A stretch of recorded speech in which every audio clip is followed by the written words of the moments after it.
Hey y'all, Mrs. E here, and today we are finally going to be reviewing the very first Apex Legends Overtime comic. Now, real fast before you're like, oh, that comic's been out for a minute, I know it has. Sorry, not sorry. I am somewhat of a perfectionist when I'm reviewing something that I care deeply about. So this has literally been a process of me writing down things, ripping the paper out, throwing it in the trash bin, and starting over. But I finally got everything somewhat exactly the way I saw it in my mind, and I'm really excited to drop it now. We will be reviewing the second comment hopefully next week, since I actually have the process sorted out now. I know how things are going to look in my brain. Also, please do not spoil anything in the second comic for anyone in the comments. I'm super active in the comments. I try to always reply to every single comment left on a video. If you spoil something, I will call you a butthole. It will happen, I promise you. Please do not spoil this for anyone that decides to look in the comments section of the video. If you want to spoil it for somebody, feel free to join the Discord and feel free to DM me and be like, oh my gosh! Please do not spoil it in my comment section though. I would really, really appreciate that. Anywho, we're about to go ahead and jump right on into the comic. Real first though, before I forget, we are offering channel memberships now. So if that's something, if you would like to support me financially in any way, again, nothing is mandatory. I will always continue to make videos, and regardless of whether or not you decide to become a channel member, I will still respond to your comments the same way I respond to everyone else's, with love and appreciation, unless you're just there to be a butthole and spoil things. So moving on to the comic. One thing I do want to point out, some things that I did see online and in the comment section, whether it be on Reddit or on Twitter, a lot of people gave the comic itself a lot of hateful, not very nice things were said about the artwork in the comic. And while I agree, the artwork in the comic could have been better. It could have been better. I will point out there are some amazing artists in the Apex community, and I feel like they have spoiled us and set the bar super, super high for how we feel like all Apex Legends artwork should look like. So really, if anything, it's these amazing, talented Apex Legends community artists' fault, not the people that drew the comic. Just my 2 cents on it before we really started anywhere. Alright y'all, thank you for listening to me ramble, and here we are going to start the show. So starting off the comic, it kind of appears to be narrated from Crypto's standpoint. We start off with the end of a game. To me, it kind of looked like probably Gibby, well obviously Gibraltar, and maybe Wraith and Bangalore also won. But we know Gibraltar won because he's holding a trophy while somebody is pouring what appears to be some type of liquid into it. And then there's also a panel of someone asking Bangalore for like a picture. So I'm thinking that Bangalore and Wraith and Gibby were the team that won, just kind of like from a first view standpoint. We also see a really cute panel of Lifeline and Octane like walking down a road together. I mean, they've been friends since they were children, so nothing too scandalous or new there. And then our final panel is Pathfinder telling Mirage it's okay that he came in last. Which, knowing Pathfinder, he meant it with all of the love and care in the world, and knowing Mirage, he was like, oh my gosh, thanks, can you go away now? So then we see Mirage seeing Crypto kind of walking away, and Mirage like runs after him and is like, hey, I will give you free drinks, let's go out and drink, it's gonna be team building exercise and we're gonna become a better team. So I'm thinking that Mirage and Crypto were on, well, we confirmed Pathfinder in that last section that Pathfinder came in last, or Mirage came in last, so maybe Crypto was on that team that came in last. So Mirage is kind of looking at this as like a chance to, you know, let's boost team morale here. Initially Crypto says no, and then he changes his mind. He's like, okay, we can go out for like 1 hour. Something very interesting to me is that Mirage in this specific section of the comic is very much saying like, we can go to Mirage Voyage, drinks are on me. Like, he owns the bar, so obviously the drinks are going to be free, right? Important key here. It doesn't look like they go to Mirage Voyage. When they get to the bar, they're sitting there drinking, or we see Mirage sitting there drinking. It doesn't look like Mirage Voyage. So I was kind of confused about that. So next we have Crypto telling Mirage that he actually has to meet someone that's going to give him some tech. Mirage then offers to check the guy out that's bringing in the tech, and he's like, a trickster can spot a trickster, and Crypto's like, dude, just have my back. Like, I don't need you causing your Mirage-ness, just have my back. Next, we see Mirage finishing maybe his 5th alcoholic beverage of the evening, and he's asking Crypto about like what kind of tech or what's this developer that's coming to meet him. At the same side, on it looks like another side of the bar, we see someone, like a group of people, they appear to be playing like cards, and then someone puts down a gold leg on the table, and it was just kind of odd. Like, I didn't know that you could bet legs. Maybe you can in this world. I don't know. It's just like kind of a weird thing to see. It was kind of like, okay, sure, yeah, let's just bet a gold leg. Yeah, that makes sense. It was just very odd, very out of place. But everybody and they call them, and like everybody at the table is just like, oh.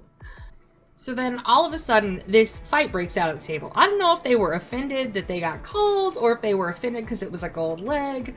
I have no idea. I'm thinking it's the gold leg, but again, I didn't know it was controversial to start a fight playing cards when betting with a golden leg, but hey, who knows? This isn't my world.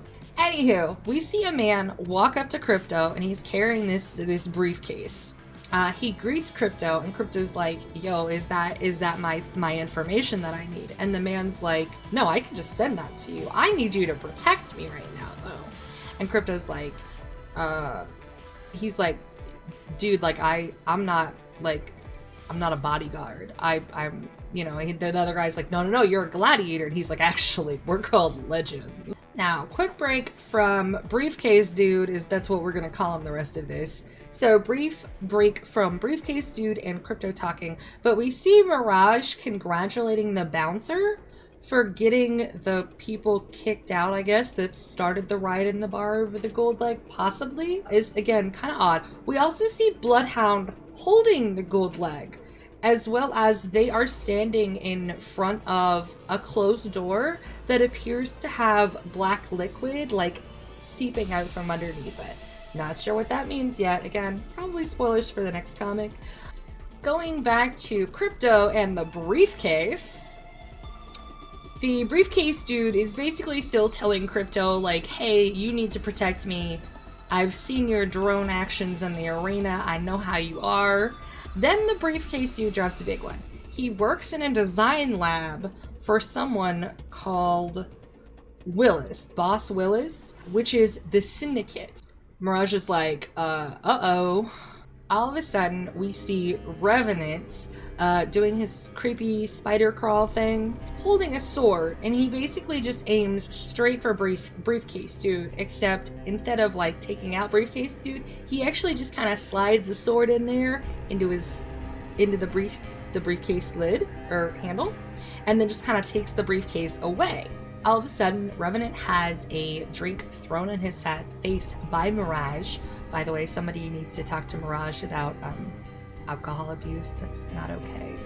You don't throw a drink. That's waste. That's waste. And then Mirage calls out Revenant for working for the Syndicate, whereas Revenant's just like, listen, I'll take you out pro bono. Like, I ain't even bothered. I'm just here doing my job.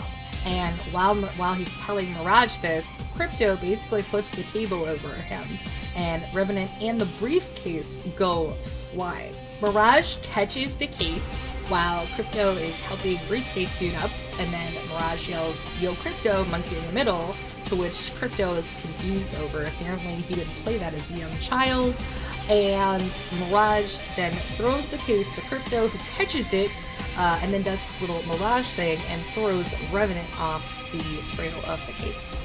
At this point, there appears to be a loud explosion. There may or may not have been. It looked in the panel like there was an explosion.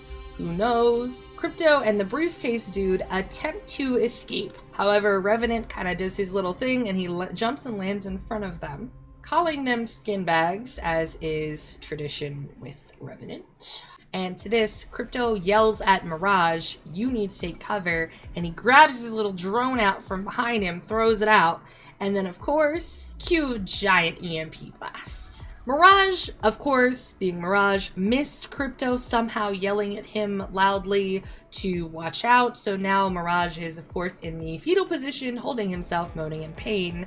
And Crypto's just kind of looking at him like, really? Like, I yelled, watch out. So then Crypto, being the legend that he is, literally picks up Mirage, slings him over his shoulder, yells for Briefcase Dude to grab the briefcase, and then starts running. At this point, we see them pass Octane and Doc in a hallway. Super odd point here. So it's literally just Octane, and he's also in that, thing that he normally does, but he's talking to Doc, and he's saying, so you're inside him, or you're inside Doc, and she's dead?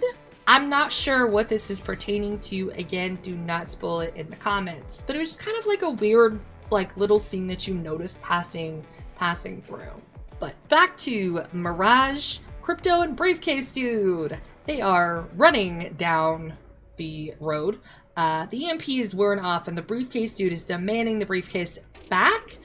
Even though in that 2 panels ago, Crypto literally told him to grab the briefcase and run.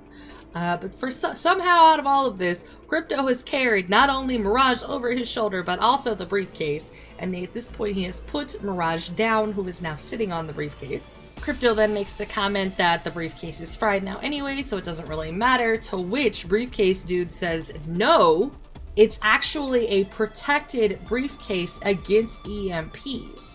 Mirage has gotten a little suspicious at this point and says, how would you shield... who would think to shield a briefcase from an EMP blast?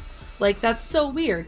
Obviously, they don't just have Crypto's abilities chilling out in the middle of the city normally. This is normally, it would just be just as weird as if it was to happen here, regular in the States without any, testing. You don't just have an EMP blast. So what exactly is in this suitcase? We don't know yet. And Briefcase Dude is just don't worry about it, give me my case. So unhelpful. For them protecting him, you would think that they would know what was in the case that they're protecting him for. I'm just saying, I feel like it's fair at this point. And as we can see, since the EMP blast is starting to wear off of Mirage, obviously Revenant is back to his miserable self again, and we actually see a death totem pull up right beside them. It was basically surprise! Death totem time! And you're literally, no one asked for it. No one asked for that.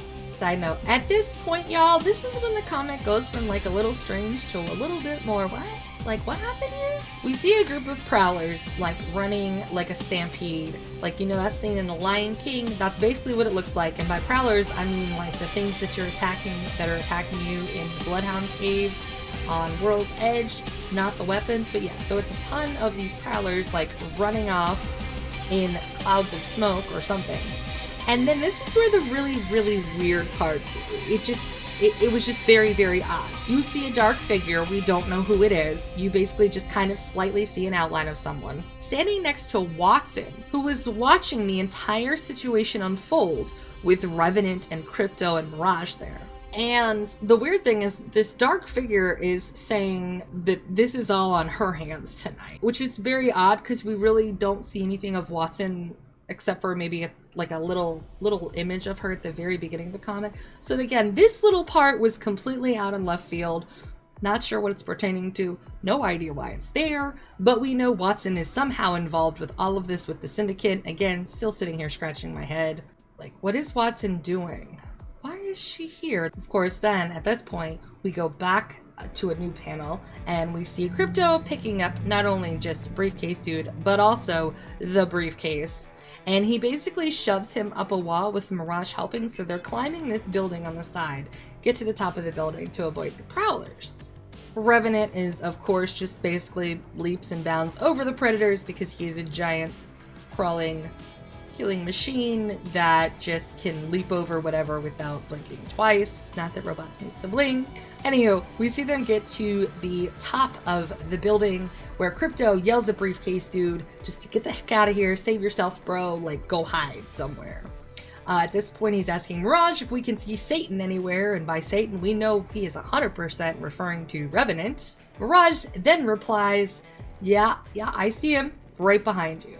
At this point, this is where the shocker comes in, right, y'all? Revenant lands directly behind Crypto and just gets him from behind and holds him from behind. And Revenant looks at Mirage. Briefcase dude has pieced out by now, but Mirage is now holding the briefcase. Revenant looks at Mirage and he's like, yo, I'll trade you your friend for the briefcase. And Mirage, Deadeye looks at him deadpan. I have no friends. And then jumps off the side of the building with the briefcase. And that is literally the end of that comic. Yeah, y'all, that's how they ended it. That's how they ended that comic. I'm not gonna lie, I was very like, what? I didn't know you were supposed to just end comics like that. Like, although maybe I should have known this was coming, because how many cliffhangers did we have in the last comics? In the last what, 3 seasons of Apex Legends, we've had these comics and there have been cliffhangers every single week.